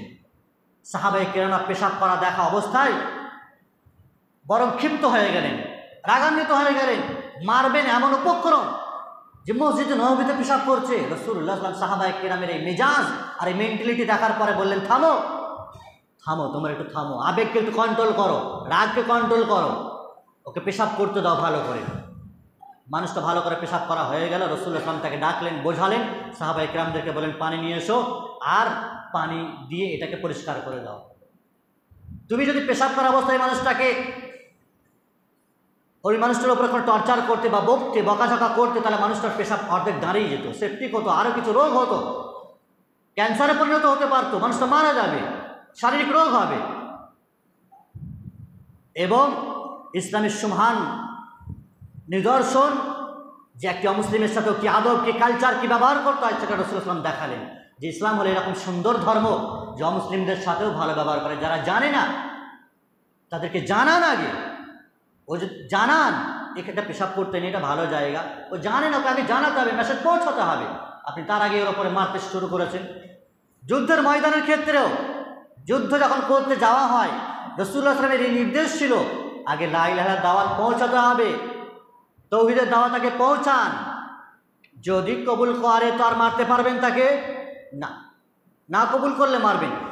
যদি কাউকে মারতে গেছেন, তলোয়ার তুলেছেন আর সে লা ইলাহা ইল্লাল্লাহ মুখ থেকে বলে ফেলেছে, আপনার জন্য তলোয়ার মারা হারাম।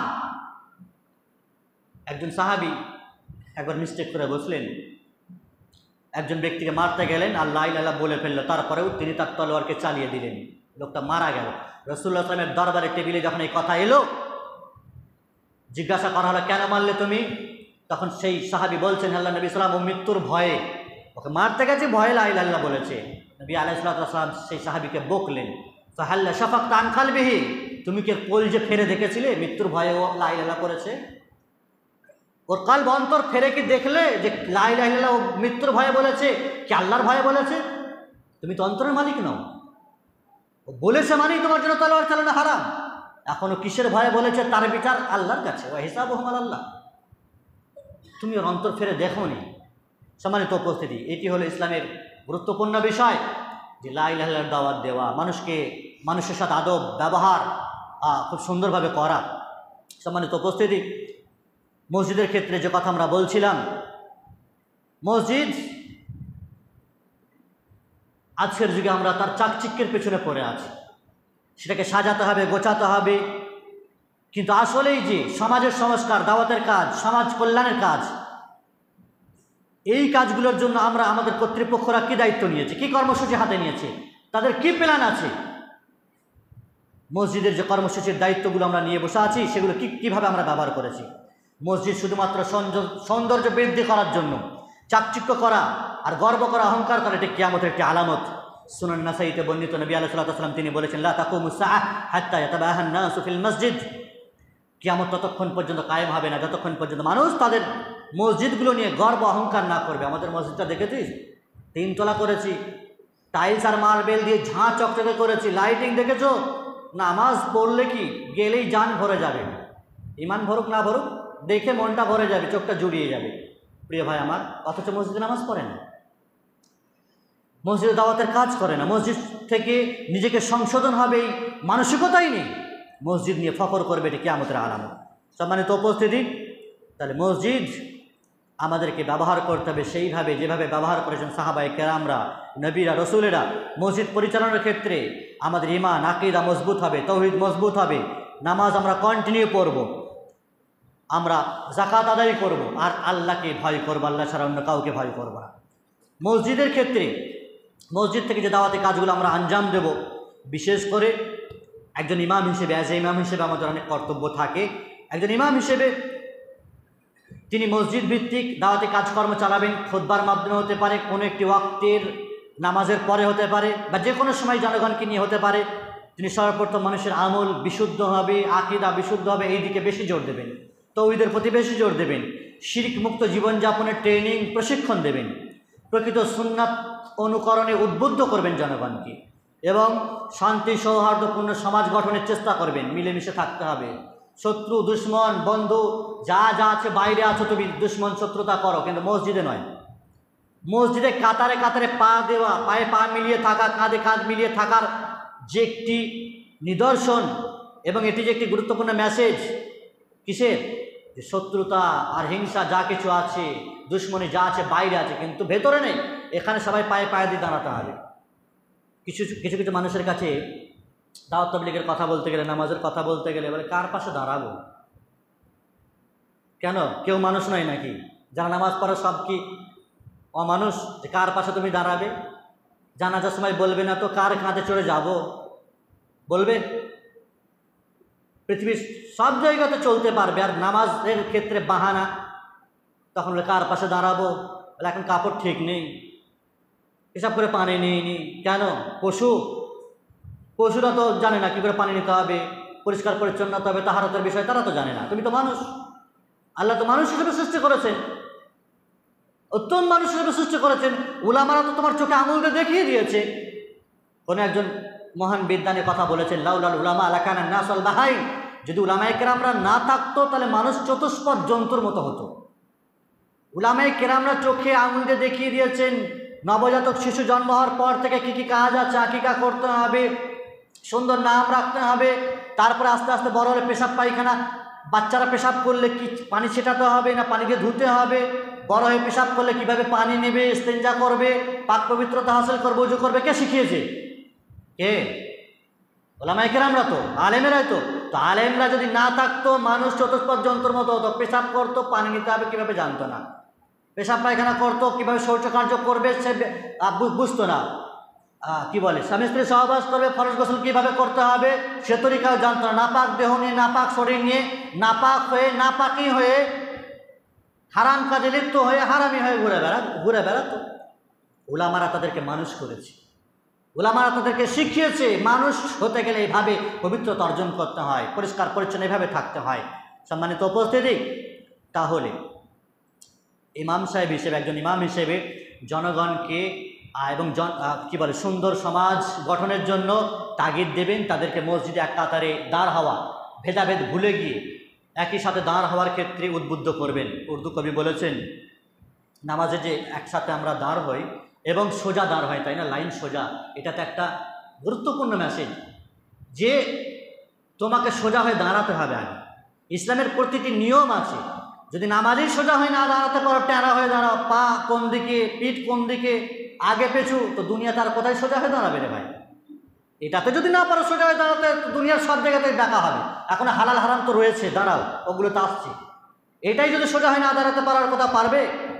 एक ही सब में खड़े हो गए महमूद अयाज, ना कोई बंदा रहा ना कोई बंदा नवाज। একই কাতারে গরিব ফকির মিসকিন রাজা প্রজা সবাই দাঁড়ায়, কোনো ভেদাভেদ নেই। রাজার পাশে গরিব দাঁড়াতে পারবে না, আর বড় লোকের পাশে গরিব দাঁড়াতে পারবে না, এরকম তো ইসলামের বিধান আছে? নাই। কি গরিব কে ফকির নামাজে সব সমান, আল্লাহর কাছে সবাই সমান, কে আরব কে নন আরব সবাই সমান। সম্মানিত উপস্থিতি, ফলে এই নামাজের ক্ষেত্রে এই বাহানা যেন কেউ না দেয় কার পাশে দাঁড়াবো, বাইরে দুশ্মনী আছে তো বাইরে দুশ্মনী আছে, তার প্রভাব এখানে ফেলছে, এমনটি যেন না হয়। অনুরূপভাবে সব ধরনের কুসংস্কার পরিহার করার ক্ষেত্রে উলামায়ে কেরামরা খুতবার মাধ্যমে জনগণকে সচেতন করবেন। এবং নারীদের পর্দার ক্ষেত্রে বেপর্দা, বেলিল্লাপনা, বেহায়াপনা, এটি যে মারাত্মক ফেতনা, বানি ইসরাইলদের যুগে যে ফেতনা সর্বপ্রথম চালু হয়েছিল সেটা নারীকে কেন্দ্র করে। ফাইন্না আউয়ালা ফিতনাতা বানি ইসরাইল কানাত ফিন নিসা, নারীকে কেন্দ্র করে। তো সেই ফেতনা আজ চলমান, নারীকে কেন্দ্র করে যে ফেতনা চলমান, বেল্লাপনা, বেপর্দা, প্রতিটি বাড়িতে মোবাইল চলে গেছে, ফ্লিপকার্ট, অ্যামাজন, বিভিন্ন রকমের বাজার বাড়িতেই বসেছে, সব কিছু অর্ডার দেওয়া, রিসিভ করা, সেটাকে ফেরত পাঠানো ইত্যাদি, ক্যান্সেল করা, যাবতীয় মহিলারাই করছে সব কিছু। বেল্লাপনার বেহায়াপনা মানুষের বাড়িতে প্রবেশ করে গেছে মোবাইলের মাধ্যমে, বিভিন্ন রকমের বাজারে না গেলেও এগুলোর থেকে জনগণকে একটু সতর্ক করবেন, নারীদেরকে বেপর্দা থেকে একটু সতর্ক করা হবে, কারণ এটা হলো ফেতনা। সম্মানিত উপস্থিতি, অনুরূপভাবে মসজিদ কমিটির যে দায়িত্ব জিম্মেদারি আছে সেটি হলো যখন মসজিদের দায়িত্ব নিয়েছেন, মসজিদ হয়েছে, তখন মসজিদ থেকে যেন জনগণ সুন্দরভাবে কোরআন শিখতে পারে। খালি বাচ্চারা শিখবে, বুড়োরা কি করবে? বয়স হয়ে গেছে, আর কোরআন পড়ার দরকার নেই। আপনার চাইতে বেশি বয়স বুড়ো ছিল সাহাবায়ে কেরাম, তারা কি করে কোরআন শিখতেন? আপনার লজ্জা হয়, তাদের লজ্জা ছিল না নাকি? সম্মানিত উপস্থিতি, তারা বুড়ো বুড়ো বয়সে কোরআন শিখেছেন। শিখতে হবে, শেখার কোনো বয়স নেই। গত কয়েকদিন আগে ফেসবুকে একটা পোস্ট দেখলাম, একজন সৌদি নাগরিক 85 বছর বয়স, সে পরীক্ষা দিচ্ছে, এক্সাম দিচ্ছে, এক্সাম হলে কোনো একটি সাবজেক্টে আরবিতে এক্সাম দিচ্ছে, আর এক্সামিনার হচ্ছে তার ছেলে। কথাটা কি বুঝতে পারছি? যে এক্সাম দিচ্ছে, পরীক্ষা দিচ্ছে, তার বয়স হচ্ছে 85 বছর, আর তার ছেলে হচ্ছে পরীক্ষক, 40-45 বছর বয়স হবে। তো শেখার কোনো বয়স আছে? যতক্ষণ না আপনি মরবেন, কবরে না যাচ্ছেন, ততক্ষণ পর্যন্ত শেখার কোনো বয়স নেই। সর্বসময় আপনাকে শিখতে হবে। মসজিদ থেকে হাদিস মুখস্থ করার চর্চা, হাদিস শেখা। কোথায় হাদিস মুখস্থ করে? শিশুদেরকে কোরআন মুখস্থ করাতে হবে, ছোটদেরকে আম্মা পারা মুখস্থ করানো, 29 পারা মুখস্থ করাতে হবে। হাদিস, ছোট ছোট হাদিস লিখে তাদেরকে দিতে হবে, মুখস্থ করাতে হবে। কুইজ, কোরআনের কি বলে, ইসলামের যাবতীয় বিষয়কে সম্মুখে রেখে যে কুইজের বইগুলো আছে সেগুলো পড়াতে হবে। এবং প্রতি বছরে কমসে কম 2 কি 3টে এরকম প্রতিযোগিতা করতে হবে, কম্পিটিশন করতে হবে। আপনি আপনার গ্রামের মানুষদের পক্ষ থেকে টাকা তুলে গ্রামেরই ছেলেমেয়েরা প্রতিযোগিতা করবে, এই হাদিস মুখস্থ, কোরআনের সূরা মুখস্থ এবং কুইজ প্রতিযোগিতা এই ক্ষেত্রে, এবং তাদেরকে গিফট আর পুরস্কার দেওয়া হবে। এই ব্যবস্থাপনা করতে পারবেন না, করতে হবে না। তবে তো শিশুরা মসজিদের প্রতি তাদের লোভ থাকবে, লালসা থাকবে, মসজিদের প্রতি মহব্বত থাকবে, ভালোবাসা থাকবে, তারা আসবে। এভাবেই তো ইসলাম চর্চা হবে। তবে আপনার ছেলে কিন্তু দিন বিরোধী আর ইসলাম বিরোধী কোনো কাজকর্ম করতে গেলে ভাববে। ছোট বয়স থেকে তাদেরকে যদি এই শিক্ষা দেন, তাহলে তারা ভাববে। অনুরূপভাবে দিনী সভার ব্যবস্থা করতে হবে। দিনী সভা একেবারে হয় না বললেই চলে, একেবারেই হয় না বললে চলে। কমসে কম এই অঞ্চলগুলোতে মাসে একটা করে তো সভা হোক। এ পর্যায়ে আমরা আমাদের ওই অঞ্চলগুলোতে, পান্ডু অঞ্চলে প্রতি সপ্তাহে একবার করে বসা হয়, শুক্রবার করে মাগরিব থেকে এসা, প্রতি সপ্তাহে বিভিন্ন মসজিদে। এবং দাঁতপুর পল্বা অঞ্চলগুলোতে প্রতি বুধবার বসা হয়। প্রতি সপ্তাহে মানুষ বসতে পারে। তো এখানে মাসে একবার, তা পারবো না আমরা? সম্মানিত উপস্থিতি, মাসে একবার অবশ্যই বসতে হবে। তারপরেও চেষ্টা করতে হবে মাসে 2 বার করে বসা এবং দিনী সভার ব্যবস্থা করা। এবং এই দিনী সভাগুলোতে বিশেষ করে অজুর তরিকা শেখানো হবে, ফরজ গোসলের তরিকা শেখানো হবে, নামাজের তরিকা শেখানো হবে। অনুরূপভাবে মসজিদে লাইব্রেরি প্রতিষ্ঠা করতে হবে, মসজিদে লাইব্রেরি প্রতিষ্ঠা করতে হবে। এবং প্রতিটা বাড়িতে, ফ্যামিলিতে লাইব্রেরি করতে হবে। আমাদের ছেলেমেয়েরা পড়ে, তাদের তো গাদা গাদা বই থাকে।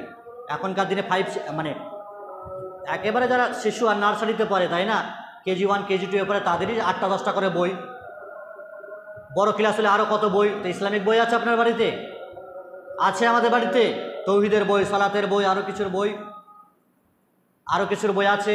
লাইব্রেরি করেছে, ইসলামিক লাইব্রেরি করিনি, প্রয়োজন নেই আমাদের।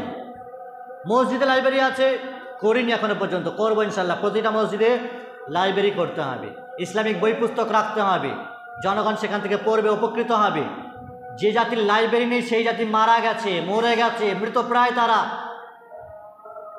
লাইব্রেরি আর বই হচ্ছে অথেন্টিক সোর্স, অথেন্টিক দলিল ইসলামের। আর সেটাই যদি আপনার কাছে না থাকে, আমার কাছে না থাকে, আমার মসজিদে না থাকে, একটা সোসাইটির যদি একটা লাইব্রেরি না হয়, তাহলে জাতি মনে হচ্ছে বেঁচে আছে? কখনোই নয়। এই জন্য লাইব্রেরি হচ্ছে গুরুত্বপূর্ণ বিষয়, যা প্রতিটি মসজিদে আপনাকে টাকা খরচ করে র্যাক করতে হবে আর ইসলামিক বই পুস্তক কিনতে হবে। বিভিন্ন বাংলা বই আছে, আব্দুল হামিদ মাদানী হাফিজাহুল্লাহর 1 সেট বই নিলেন, আইনুল বারী সাহেবের 1 সেট বই নিলেন। এই বইগুলো কিনে সাজাতে হবে, কার কখন প্রয়োজন পড়বে, কার দরকার পড়বে, কে পড়ার ইচ্ছুক আছে, ঠিক সেখান থেকে খুঁজে পড়বে, উপকৃত হবে। এটা আমাদেরকে করতে হবে। সম্মানিত উপস্থিতি, এইভাবে মসজিদে আমরা বিভিন্ন সময়ে মসজিদ কমিটিরা বসবো, একে অপরের পরামর্শ করব, ইমাম সাহেবদেরকে নিয়ে, উলামায়ে কেরামদেরকে নিয়ে বসবো, তারা সুপরামর্শ দেবেন কেমন করে সমাজে বিভিন্ন রকমের যে ফিতনা চলছে সেগুলোকে কী করে দূরীভূত করা যায়। মসজিদে সমাজে যে সমস্ত শিরক ও বিদআতের কার্যকলাপ চলছে সেগুলোকে কি করে দূরীভূত করা যায় তার আলাপ আলোচনা পরামর্শ না করলে তার সমাধান হবে? কোনোদিন হবে না। এখন যদি সেক্রেটারি আর সভাপতির মতোয়ালি মনে করে আমি একাই আসছো ও সব কোনো কিছু হবে না, আমি যেটা বলবো সেটাই হবে, তাহলে গুলি মারো তোমার এমন ব্রেন আর পচা মগজ আর মস্তিষ্ককে। রাসূলুল্লাহ সাল্লাল্লাহু আলাইহি ওয়াসাল্লাম তিনি সাহাবায়ে কেরামদের কাছ থেকে পরামর্শ নিয়েছিলেন, তো তুম কিস খেত কে মূলি হো? হ্যাঁ, তুম কিস খেত কে মূলি হো? রাসূলুল্লাহ সাল্লাল্লাহু আলাইহি ওয়াসাল্লাম খোদ খন্দকের যুদ্ধের সময় পরামর্শ নিচ্ছেন। মদিনা শহর 3 দিক দিয়ে পাহাড়ে ঘেরা, একদিক শুধুমাত্র খালি। সাহাবায়ে কেরামদের কাছে পরামর্শ নিচ্ছেন কি করা যাবে, দুশমনরা তো এই দিক দিয়ে ঢুকে পড়বে, মদিনাতে ঢুকে পড়লে হামলা করবে, তাদের সংখ্যা অনেক বেশি থাকে, অনেক সময় ঘোড়া উট থাকে তাদের কাছে, সেনাবাহিনী থাকে। সেই সময় বিভিন্ন সাহাবায়ে কেরাম বিভিন্ন পরামর্শ দিচ্ছেন। তার মধ্যে সালমান ফারসি রাদিয়াল্লাহু তাআলা আনহুর পরামর্শ ছিল যে বড় বড় গর্ত খনন করা হোক। বড় বড় গর্ত খুঁড়লে কি হবে, শত্রু আর দুশমনরা যখন মদিনাতে ঢুকতে যাবে তখন পড়ে যাবে গর্তই, ঘোড়া নিয়ে উট নিয়ে, এবং তারাও পড়ে যাবে আর উঠতে পারবে না, আর আমরা তাদেরকে মারতে পারবো সহজে। সালমান ফারসি রাদিয়াল্লাহু তাআলার এই পরামর্শটা রাসূলুল্লাহ সাল্লাল্লাহু আলাইহি ওয়াসাল্লামের খুব ভালো লেগেছে, আর এটাই গ্রহণযোগ্য হয়েছিল, আর গর্ত খনন করা হয়েছিল। সেজন্য এই যুদ্ধের নামই হয়ে গেল গাজওয়ে খান্দাক, অর্থাৎ পরিখা খনন আর গর্ত খনন করা যুদ্ধ। সম্মানিত উপস্থিতি, মসজিদের যে উন্নয়ন আবাদ, সেক্ষেত্রে শুধুমাত্র বিল্ডিং আর নির্মাণ আর সংস্কারের দিকেই যে আমরা বেশি ধ্যান দেবো এমনটি কিন্তু নয়, এর চাইতে বেশি ধ্যান দিতে হবে তার আভ্যন্তরীণ বিষয়গুলো, যে মসজিদকে আমরা ঠিকঠাক ব্যবহার করতে পারছি না, জিকির আজকার ঠিকঠাক হচ্ছে কিনা, তেলাওয়াত হচ্ছে কিনা, মসজিদে দার্স হচ্ছে কিনা হাদিসের তৌহিদের, মসজিদে নামাজ ঠিকঠাকভাবে হচ্ছে কিনা, মানুষগুলো নামাজ ঠিকঠাকভাবে শিখেছে কিনা, এই বিষয়টাতে আমাদেরকে বেশি ধ্যান দিতে হবে। বাহ্যিকের চাইতে আভ্যন্তরীণ যে বিষয়, যেটি আমাদের মূল বিষয়, মূল টার্গেট, সেটা আমাদেরকে বেশি ধ্যান দিতে হবে। এবং ইমাম মুয়াজ্জিন সহ সকল দায়িত্বশীলেরা এই বিষয়ে বেশি বেশি করে মসজিদ থেকে উপকৃত হওয়ার চেষ্টা করবে। মসজিদে যাতে করে জনগণকে আনা যায় তার সুব্যবস্থা করতে হবে। জনগণকে কি করলে মসজিদে আসবে, তাদেরকে ব্যক্তিগত সূত্রে, বন্ধুত্ব সূত্রে, জামাত সূত্রে আহ্বান করেন, ডাকেন, মোবাইলে ডাকেন, ফোন করেন, মেসেজ করেন, নামাজের জন্য আহ্বান করেন, সভাগুলো হচ্ছে তার জন্য তাগিদ দেন, আসতে বলেন, না পারলে বিভিন্ন সময়ের হাদিয়া দেন, বিভিন্ন রকমের খাবার খাওয়ান, চা খাওয়ান, পান আর বিভিন্ন রকমের কি বলে চপ পেঁয়াজি খাওয়ান। কিছু সময় খাওয়াতেও হবে, মানুষ এমনিও আসে না, খাওয়াতে হবে। আমাদের সুমন ভাই আছেন, এক সময় বলছেন তবলিগ জামাত করতেন 25 বছর ধরে।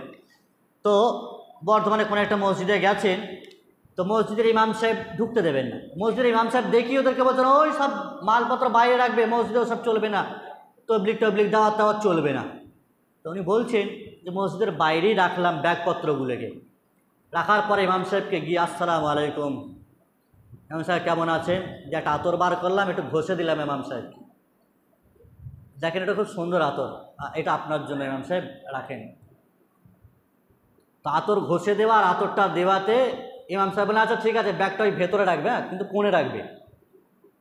তো আমাদের সুমন ভাই বলছেন ব্যাগ এখন ভেতরে ঢুকলো, বাইরে ছিল, এখন ব্যাগ ভেতরে ঢুকলে এরপর কোথায় ঢুকবো সেটা তুমি দেখবে, আর একটু সময় হলে দাঁড়াও।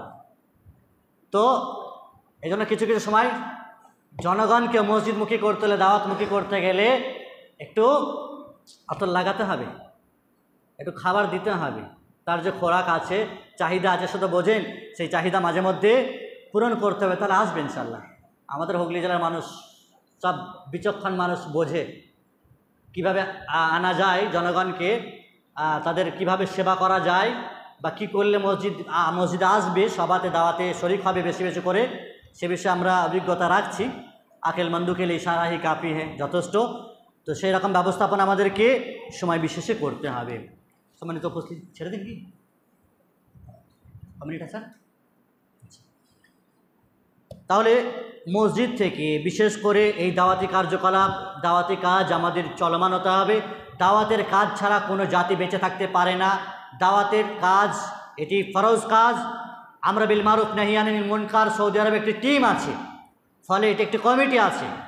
এই ভালো কাজের আদেশ, মন্দ কাজের নিষেধ, এই কাজ ছাড়া জাতির শ্রেষ্ঠতম হতে পারেনি। কুনতুম খায়রা উম্মাহ জাতিকে বলা হয়েছে, তোমরা সর্বশ্রেষ্ঠ উম্মত। কেন বলা হয়েছে? দুটি গুণের জন্য, যে ভালো কাজের আদেশ দেবে আর মন্দ কাজ থেকে মানুষকে নিষেধ করবে, তবেই শ্রেষ্ঠ উম্মত। আর এটাই যদি না করেন তো শ্রেষ্ঠ উম্মত হতে পারবেন না। ভালো কাজের আদেশ মানুষ যদি না দেয় একে অপরকে, তাহলে সে খোদ নিজেও ভালোর উপরে টিকে থাকতে পারবে না, নিজেও বরবাদ হয়ে যাবে। যদি দাওয়াতের কাজের সাথে মানুষ জড়িত না থাকে, এর বাস্তব কয়েকটা মানুষ উদাহরণ আছে আমাদের সামনে, যারা দাওয়াতের কাজ ছেড়ে দিয়েছে, বরবাদ হয়ে গেছে। আপনি ভাবছেন এই কাজটা ছেড়ে দিয়ে আমি ব্যবসা বাণিজ্য করবো, আরও কিছু পারবো, গুনার ডিম হবে, ও সময় চলেই যাবে, লাভ কিছু হবে না। দাওয়াতের কাজ যদি ছেড়ে দেন, বরবাদ হয়ে যাবে না। এর জ্বলন্ত একটি উদাহরণ হাদিস সহিহ বুখারীতে বর্ণিত, আমি এটি বলি আমার আলোচনা শেষ করছি। সহিহ বুখারীতে এই হাদিসটি বর্ণিত, অত্যন্ত মশহুর হাদিস। নবী আলাইহিস সালাতু ওয়াস সালাম উদাহরণ দিচ্ছেন, এক্সাম্পল দিচ্ছেন যে কিছু মানুষ সামুদ্রিক জাহাজে সফর করছে, কিছু মানুষ জাহাজের উপরিভাগে বসবাস করেছে, আর কিছু মানুষ জাহাজের নিচতলায় বসবাস করেছে।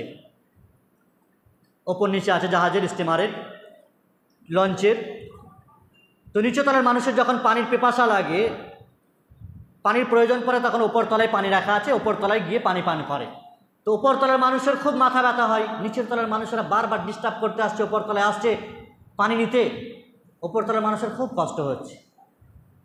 তো এই কষ্ট অনুভব করেছে নিচতলার মানুষেরা যে পানি তো সবারই, একটা স্টিমারে পানি আছে, তো পানি তো সবারই, তো আমরা পানি আনতে যাই ওপরে, এর জন্য কষ্ট হচ্ছে। নিচের তলার মানুষেরা ভাবলো উপরতলায় পানি আনতে যাব না, উপরতলায় আর পানি আনতে যাব না, নিচেতেই তো পানি রয়েছে, জাহাজ ফুটো করবার পানি নেবো, এখান থেকে পান করব। এখন উপরতলার মানুষেরা যদি নিচতলার মানুষদেরকে বাধা না দেয় যে ভাই ফুটো করতে যেও না, পানি উপরে আছে, আসো দেবো, যদি উপরতলার মানুষেরা এটা না বলে, যদি বলে হ্যাঁ তোমরা যেখান থেকে পারবে পানি নিয়ে যাও, নিচতলা থেকে নিয়ে যাও, জাগিয়ে দাও, জাহাজ ফুটো হবে তো ডুবে মরবে তোমরা, আমরা বেঁচে যাব নাকি? জাহাজের নিচতলা ফুটো হলে কি শুধুমাত্র নিচতলার মানুষেরা মরবে, না উপরতলার মানুষেরাও মরবে? সবাই মরবে। উপরতলার মানুষেরা যদি নিচতলার মানুষের হাতটা একটু ধরে নেয়, ভাই এটা করতে যেও না, ফুটো করতে যেও না, তাহলে নিচেরাও বাঁচবে আর উপরতলারাও বাঁচবে। আর যদি বলে তোমরা ওখান থেকে দেখে নাও, পানি দেখে নাও, তাহলে নিচেতলার মানুষেরাও মরবে, উপরতলার মানুষেরাও মরবে। এটা থেকে কি শিক্ষা এই হাদিস থেকে? যে সমাজে কেউ মন্দ কাজ করছে, আর আপনি যদি বলেন ও দেখে লিখে যাক, ও যা পারে করুক গিরা, কে বলতে যাবে, বান্দা তুমিও বললাই যাবে। ওই শিরকের আবহাওয়া তোমার ঘরে একদিন পড়বে, ও ফেতনা করছে, ফেতনার আভাস আর মানে প্রভাব তোমার ঘরেও পড়বে, তুমিও বরবাদ হয়ে যাবে। ফলে মন্দ কাজ করছে, বাধা দিতে হবে। এই নয় যে ও করছে ও মরবে না। আল্লাহ রাব্বুল ইজ্জত পবিত্র কোরআনে বলেছেন, ইয়া আইয়ুহাল্লাযিনা আমানু কু আনফুসাকুম ওয়া আহলিকুম নারা, হে ইমানদারেরা তোমরা নিজেরা বাঁচো আর নিজেদের পরিবার পরিজনদেরকেও জাহান্নামের আগুন থেকে বাঁচাও। ফলে নিজে বাঁচতে হবে এবং অপরকে বাঁচাতে হবে। চাচা আপনজান বাঁচা শুধু নয়, নিজেও বাঁচবেন, অপরকেও বাঁচানোর চেষ্টা করতে হবে। সমাজে মন্দ কেউ কাজ করছে, সেগুলো নিষেধ করতে হবে। এজন্য দাওয়াত এবং তাবলীগের কাজই হলো এটি, যে ভালো কাজের আদেশ করা জনগণকে, আর মন্দ কাজ থেকে নিষেধ করা। পরিশেষে কথাই বলবো, আমাদের আলোচনার যে সারনির্যাস সেটি হলো মসজিদ, সমাজ সংস্কারে মসজিদের ভূমিকা, মসজিদ কমিটির ভূমিকা এবং ইমাম সাহেবদের ভূমিকা যে আছে সেটি আলোচনা হলো।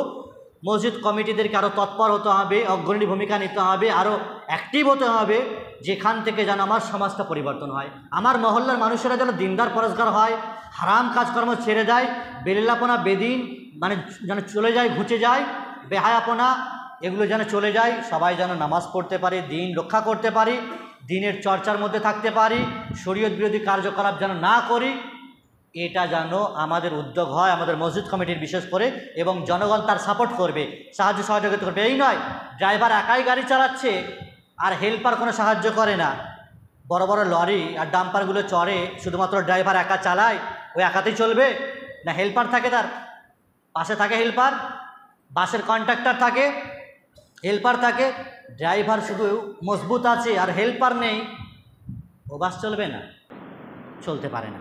অনুরূপভাবে সব কিছুর এই সমাজ চলার জন্য, একটা বাড়ি পরিবার চলার জন্য যেমন খাবার লাগে, অর্থ লাগে, টাকা পয়সা লাগে, ঠিক তেমনি একটা ভালো কাজ করতে গেলেও অর্থ লাগে। দাওয়াত তাবলীগের কাজ করবেন, মানুষকে আহ্বান করবেন, সেখানেও কিছু অর্থ ব্যয় করতে হবে, অর্থ ব্যয় করতে হবে। তেল ছাড়া গাড়ি চলে না, আর অর্থ ছাড়াও সমাজ চলবে না, আপনার পরিবার চলে না, আপনার মেয়ে সন্তান সন্ততিকে চালাতে পারবেন না।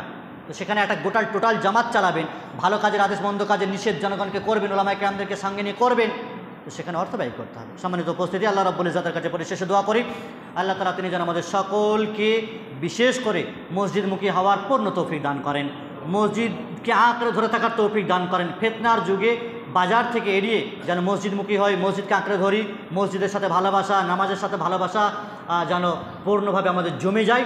আল্লাহ রাব্বুল ইজ্জাত তার জন্য পূর্ণ তৌফিক দান করেন। আল্লাহ রাব্বুল ইজ্জাত আমাদের সকলকে দাওয়াত এবং তাবলীগের কাজ সুষ্ঠুভাবে আঞ্জাম দেওয়ার তৌফিক দান করেন। সমাজের সকল মানুষের কাছে দ্বীনের কথা, দাওয়াতের কথা পৌঁছে দেওয়ার পূর্ণ তৌফিক দান করেন। আল্লাহ রাব্বুল ইজ্জাত তিনি যেন আমাদের সকলের মসজিদগুলোকে সর্বপ্রকারের রাজনৈতিক ফিতনা, দুনিয়ার ফিতনা থেকে আল্লাহ যেন হেফাজত করেন। পাক পবিত্র স্থানকে আল্লাহ রাব্বুল ইজ্জাত যেন শান্তি এবং নিরাপত্তার স্থানই বানিয়ে রাখেন এটাকে। আল্লাহ রাব্বুল ইজ্জাত তিনি যেন আমাদের সকলকে মসজিদে ইবাদত বন্দেগী করে আমাদের রূহ, অন্তর, কাল্ব যেন একেবারে শান্তিময় হয়, জীবন যেন শান্তিময় হয়, জীবন যেন আলোয় আলোকিত হয়। আল্লাহ রাব্বুল ইজ্জাত তার তৌফিক দান করেন। আল্লাহ রাব্বুল ইজ্জাত আমাদের ছোটোখাটো গুনাহ, চলতে ফিরতে উঠতে বসতে যেগুলো হয়ে থাকে সেগুলো মাফ করেন। যারা আমাদের মাঝ থেকে চলে গেছেন, আমাদের আত্মীয়তা সূত্রে পিতা মাতা, মামা, দাদা, নানি, আল্লাহ রাব্বুল ইজ্জাত তাদের সকলকে যেন ক্ষমা করেন এবং মসজিদকে বিশেষ করে বেশি বেশি করে দ্বীনের ক্ষেত্রে ব্যবহার করার তৌফিক দান করেন। আকুলি কাউলি হাযা আস্তাগফিরুল্লাহ লি ওয়া লাকুম ওয়া লিসাইরিল মুসলিমিনা মিন কুল্লি যামবিন ফাস্তাগফিরু ওয়া আতুবু ইলাইহি ইন্নাহু হুয়াল গফুরুর রহিম। সাল্লাল্লাহু আলা নবিয়িনা মুহাম্মাদিন ওয়া আলা আলিহি ওয়া সাহবিহি আজমাইন।